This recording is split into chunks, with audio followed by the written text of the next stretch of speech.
Hey Sanjay, doing well. How are you? Yeah, excited. I know last time we were able to talk high level just around kind of the value that OpsIQ does provide and realistically where it sits within the realm of IT ops, managed services, infrastructure. But excited for today because we get to show it off a little bit. So definitely pumped to show people what we got.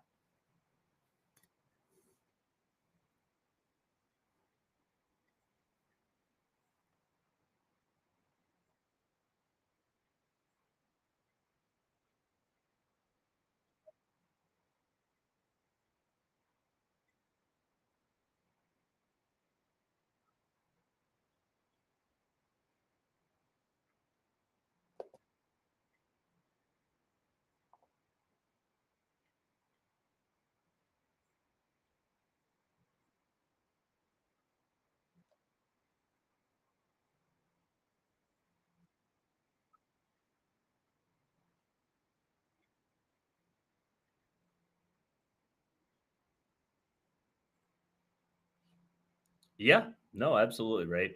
And when we're taking a look at that in action, the interesting thing about correlation, or my favorite thing about correlation, is it's not fluff, right? It is a very real problem today that exists within IT infrastructure operations, and noise is a natural byproduct of maturity in the way that technology is moving, right? Whether it's cloud transformation, digital transformation, or alternatively, even now leveraging AI. We're introducing experience and ease of use to products, but with that also comes more points of failure. So for us to be able to effectively consolidate and identify what actually matters makes a huge difference in response. For enterprise organizations, major incidents on average per Gartner costs about $3,600 per minute, and that doesn't even account, that's average, that's not on the high end, right?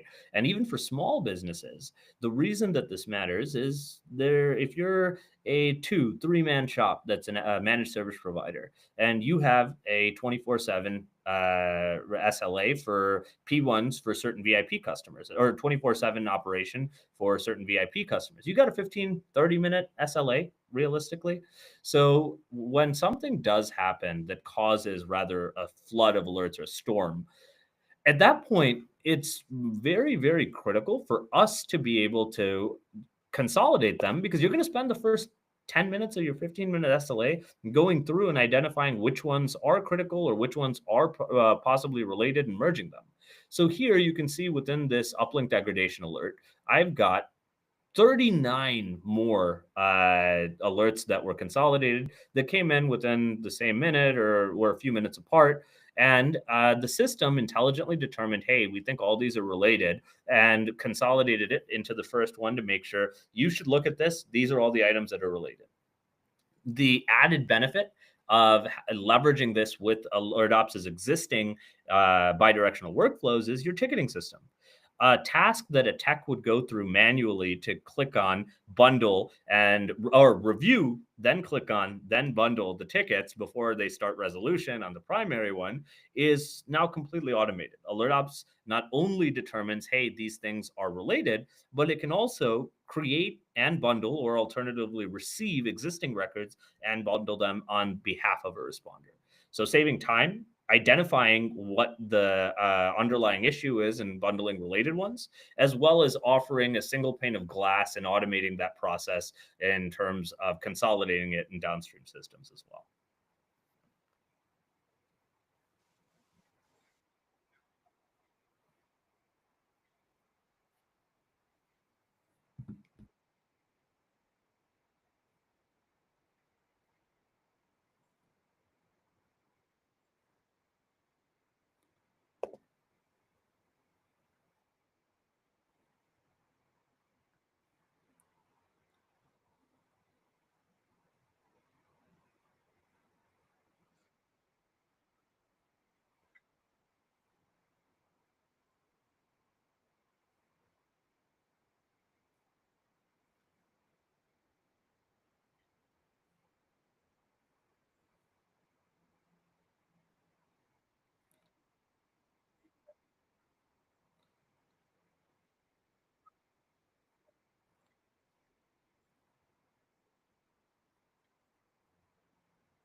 Mhm. Yeah, exactly, right? Like, in essence, you are removing one layer of thinking that has to be done, right? Especially in the throughout the course of a P1 or alternatively major incident, the one of the biggest things that is a drain is there's like we looked at, there's a flood of alerts, but beyond just a flood of alerts, there are individual stakeholders that are coming in trying to ask for status updates around what's happening, what portion of the business is this impacting, what are our steps to fix it? Have you gotten a jump start on fixing it? Right? Being able to answer all of the, I guess, operational communication hurdles or overcome those operational communication hurdles while simultaneously investigating and resolving the incident or addressing a ticket is like trying to juggle four balls with one hand. All right. So that's really where, whenever and however, any responders can get additional context into any alert or any incident or any ticket that's ongoing, that immediately gives them a leg up, right? I now am 5 steps ahead of where I would have been because I have information that I no longer have to pull from 4 different systems. I don't have to review what my SOP is for a certain type of item. So that's really what IntelliFields are, right? AlertOps captures event data on specific fields, but IntelliFields are almost like reasoning agents. So you essentially give it an instruction to determine what to do and how to do it. From a context of triage and dispatching, a lot of organizations have specific SOPs based on if X happens for this customer at Y time, then go ahead and route it to a specific person or a specific team. Or alternatively, if that happens, we need a response within a certain time frame. Go and check A, B, and C. Those sometimes are documented, sometimes they're tribal knowledge. But the fact of the matter is, there is a person generally doing that today, barring some minor routing rules that some tools have. But being able to truly document and articulate that SOP to an IntelliField will allow that IntelliField to do that reasoning on responders' behalf so they don't have to.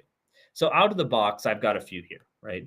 Agent fix it, root cause, context. If I have some recommended steps to look into immediately when I receive an alert, as well as, hey, this is what we think the root cause is based on all the alerts that came in and were merged. And here's the context, right? We know that there's a bunch of jargon in here, but rather than you reading through 5 pages worth of event logs, here's a summary. And then false positive based on historical information, review whether this is false positive or not, and is this priority. The cool thing about these IntelliFields is that over the last few months, customers that have been using this have come up with their own use cases well beyond anything that we have even thought of using it for internally. One example is that a customer that has a division in Montreal as well as a North American presence needed translation.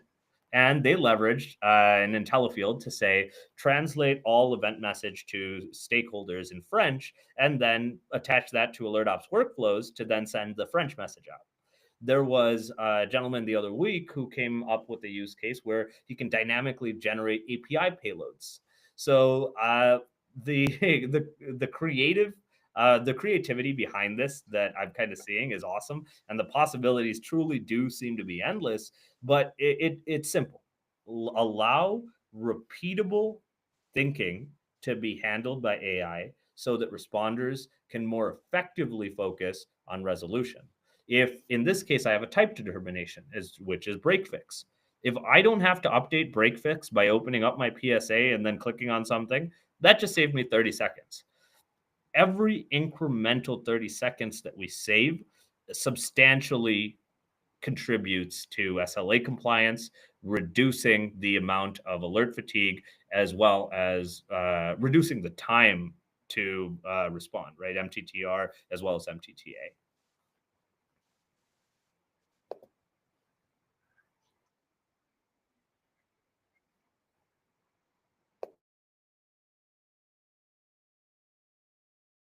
So now, after IntelliFields, let's jump into one more portion of the of OpsIQ here, right? So the next piece of OpsIQ that's very useful is historical alert insights. So immediately when I see a specific alert, or immediately when I see a specific incident, one thing that adds that additional context immediately is the fact that I know this has happened in the past, or alternatively, I can find out this happened in the past, and this is the person that resolved it, and this was the nature of that incident. If you see here for my alert, I generated historical alert insights, and I know that similar alerts did happen, and there's 100% similarity for something that had happened 2 days ago and was resolved. And I can individually go through my like top 5 alerts that were similar, see who resolved it, how did that, what was the resolution, and then I can look at the corresponding similarity as well to see, all right, maybe there's a postmortem in there that goes through exactly how the individuals remediated it and then came back and resolved it. So in my case, I immediately have examples of a similar type of incident that was resolved, how it was resolved, who resolved it, and a jumpstart into, once again, resolving the current one. So, from a context of historical alert insights, this obviously learns with your data over time. So, the more and more incidents or alerts that are fed into Alert Ops, and the more data that Alert Ops has, the more familiar essentially Ops IQ becomes with your environment, with your infrastructure, and it learns from that to provide intelligent recommendations. So, a combination of historical alert insights along with these IntelliFields truly do make a huge difference in terms of how we can jumpstart our response process within the alert itself. Now, once I have a series of information, right, the next thing is recommended resolutions too. So, in the context of an alert, if there were previous alerts that were a specific resolution to this, we can see that were an exact match, or based on other incidents that have occurred that are similar enough with an alert ops, providing some recommended remediation statuses. And when we select this, we can save. Once again, it just saves a couple of seconds and also gives us immediate context into what to look into. The final piece of Alert Ops IQ that we'll cover today is really around postmortem, right? Postmortems are something that are quite frequently requested by not just your end customers to determine, okay, what was the cause of an issue, what happened, and how do we prevent it, right? What are the steps to mitigate risk going forward? And that's one of the things that is very manual today. And Alert Ops has not only automated that, but also been able to operationalize specifically where and how that comes into life. So, whereas a generic postmortem might have taken 20 to 30 minutes to simply write, not go through the process, the thinking still needs to be there. Hey, this is what happened. This is how it happened. This is why it won't happen again. And these are the steps that we've taken in order to prevent why or prove why. But with Alert Ops, whereas that thinking piece might have been taken 30, 40 minutes, discussion with the team, or alternatively solo, if this was an issue that you resolved yourself, 10 to 15 minutes, then you actually document it. And then you format it and then present it in such a way that you need to inform your customer. So in that context, you can see that when I closed my alert within Alert Ops here, I have I have a pre-generated postmortem based on the details of this alert itself. So you can see I have a timeline of events. I have an issue summary, a description, an impact, and the fields in here, as well as the instructions for the AI to generate them, are customizable as well. The nice thing about this is all exportable. So if you have a PSA where customers have visibility, you very easily have the option to export it and attach it to your PSA. Or alternatively, in the case that you have, for compliance purposes, a need to submit documentation regarding an incident, you have the option to circulate that amongst your customers as well. So, a combination really of a few things that we've covered today. One, really correlation, how it works and how the system evolves, learning your data and your user action over time. Two, the ability to leverage AI as well as your contextual alert data in order to make intelligent decisions so that you can get a jump start on working on resolution as opposed to doing the initial dispatching, triage, or thinking piece of it. And then finally, the documentation around the actual postmortem itself. So when we put all of those together, what we really get is a more effective and intelligent alerting process. One of the cool things that we're actually going to be releasing here in a few weeks is Agent Bond. It's like your response co-pilot.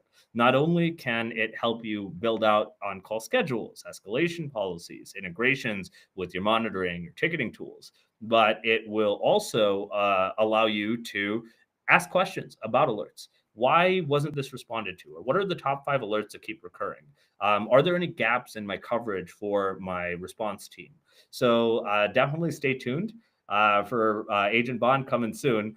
Appreciate everyone sticking in here. I know that we had a few technical issues, but definitely look forward to the next one. Thanks, everyone.